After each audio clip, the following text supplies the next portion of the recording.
Estamos de volta com o programa Abrindo a Bíblia, hoje homenageando o grupo Família Oi Oi Família, que estiveram conosco neste período em que nós estivemos nos caminhos de Moisés e nos caminhos de Jesus. Eu queria aproveitar esse segundo bloco para registrar de um modo resumido a nossa experiência no Egito, onde a gente começa logo a registrar o rio Nilo, que o Egito, para quem não sabe, é um país altamente desértico. O clima é seco, não tem praticamente nenhuma umidade do ar, chove pouco. O que o Egito, para vocês terem uma ideia, 90%, segundo as informações geográficas, 90% do Egito, desse país, é deserto. O restante, os 10%, é que fica por conta dos oásis, do rio Nilo, que na verdade é a grande artéria de água do Egito, é o rio Nilo. E aquele rio tem a grande história que todos vocês sabem, foi ali que daquelas águas saíram Moshe, em hebraico, que se chama Moisés, nascido das águas. Moisés, encontrado ali, vai para o palácio do faraó e é criada pela filha do faraó. E Moisés tinha um objetivo.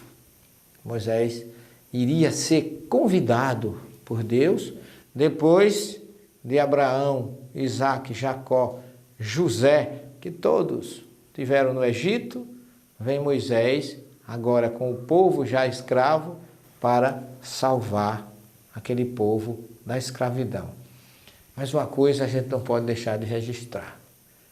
A mediunidade do Moisés, que através da sua vidência, audiência e mediunidade de efeito físico, ele, depois de ter trazido todo aquele povo e ter chegado na planície do Sinai, ali, antes dele ser convidado a trazer aquele povo à planície do Sinai, aconteceu um fenômeno mediúnico ali que está narrado no livro do Êxodo, no capítulo 13.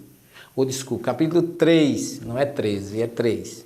No capítulo 3 do Êxodo, fala que Moisés estava pastoreando o rebanho do seu sogro, quando ele olha e vê um arbusto que ali nós estivemos, no sopé do Sinai, e ali os arbustos são raros, mas ali, quando nós descemos a montanha, nós vimos que realmente ali tem um local onde tem alguns raros, porém existe o que eles chamam de sarça, que os árabes confirmaram conosco que se tratava realmente de uma planta chamada sarça, e Moisés, através da sua mediunidade, ele vê aquela sarça ardendo, queimando, num processo de combustão.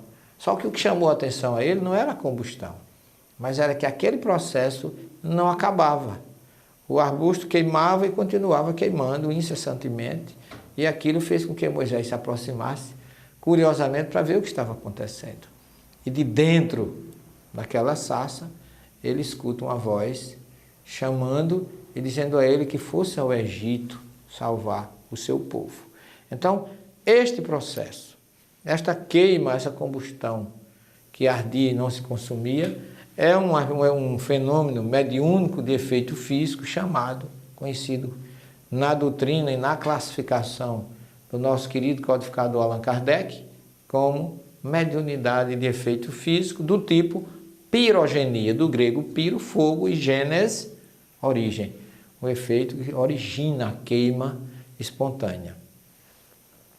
E este fenômeno chamou a atenção de Moisés e, através dele, ele é levado ao Egito, junto com seu irmão Arão, para libertar o povo de Deus. Então, tudo isso, resumidamente, passa em nossas cabeças e nós chegamos no sopé dessa montanha às 10 horas da noite, preparando-nos para subir aquele monte à noite com todo o grupo. A grande maioria não tinha condições físicas pela idade, alguns tinham sofrido processos cirúrgicos e a maioria não tinha condição de subir. De forma que dos 90 subiram apenas uns 35 a 38 pessoas, mas já foi suficiente para que nós tivéssemos uma experiência que nós não temos condições de transferir para vocês de uma forma autêntica, realista como aconteceu.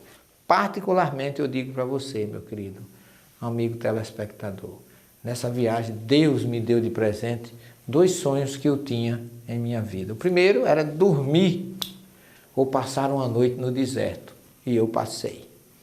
Passei a noite subindo o Monte Sinai com o nosso grupo, o Monte Horebe, lá na planície do Sinai, com o nosso grupo. O monte tem 1.288 metros de altitude, são 7 quilômetros de subida, e essa subida só pode ser feita à noite, porque o deserto durante o dia é muito quente, porém não tem nenhuma infraestrutura de energia, de luz, água, nada. A gente sobe de lanternas. Poeira e o ar muito rarefeito, dá uma sensação estranha de que o seu nariz está ardendo, falta ar, mas você vai. Foi particularmente a beleza do céu, as estrelas têm um brilho muito mais forte devido à escuridão da noite, e todos sobem felizes, buscando essa espiritualidade que se encontra no topo daquele monte. E foi assim, subiu eu, o Adão Nonato, o doutor Adão, juntos, o meu filho e outras pessoas de todo o grupo, aos poucos, na madrugada, às 1h30 da manhã, nós estávamos no sopé do monte, e juntos cantávamos uma música que se chama Somos Companheiros, Amigos e Irmãos, que vivem alegre pensando no bem. Uma música da doutrina que todos vocês conhecem.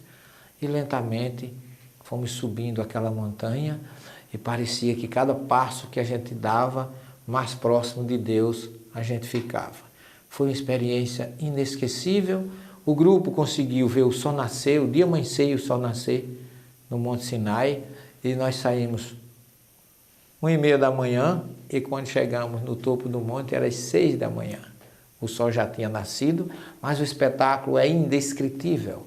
Lá em cima já nos esperavam o nosso câmera Euclides, o Eduardo, o diretor do programa, e ali nós gravamos uma mensagem que vocês terão a oportunidade de ver depois que o nosso DVD estiver pronto, com essas imagens riquíssimas. Eu estou apenas aguçando a sua curiosidade para nos aguardar, com certeza, com as informações mais precisas e com as imagens. Fique com Deus, nós vamos mais para um pequeno intervalo e em seguida retornaremos. Até já.